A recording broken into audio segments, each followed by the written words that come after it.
In this most compelling video evidence, Ian Tomlinson is seen being pushed to the floor by a police officer.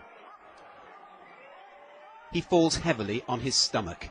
Today, a new post-mortem said it was abdominal injuries that caused his death.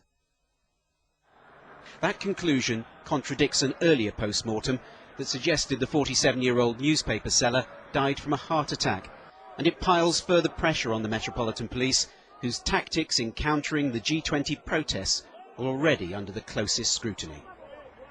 In the days that followed those protests, a clearer picture has slowly emerged of the events that led up to Ian Tomlinson's collapse and death.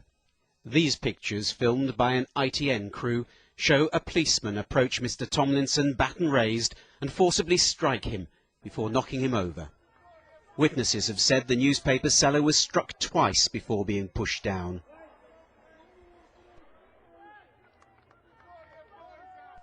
It was the 1st of April when Ian Tomlinson collapsed and died. 2 days later, a post-mortem established he died of a heart attack. After video of the incident surfaced, the Independent Police Complaints Commission announced it would carry out a full-scale investigation, and the officer involved was suspended. Now, a second post-mortem has said the cause of death was abdominal hemorrhage.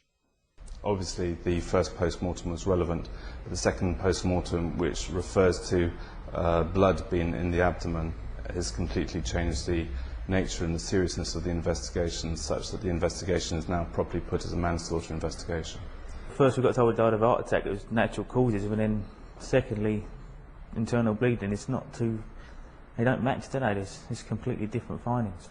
The latest post-mortem was carried out by the distinguished pathologist Dr Nat Cary, whose expertise has been called on in some of the country's biggest criminal cases. It will be considered alongside the earlier conclusion when a coroner's inquest ultimately decides what role the police played in Ian Tomlinson's death. Paul Davis, ITV News.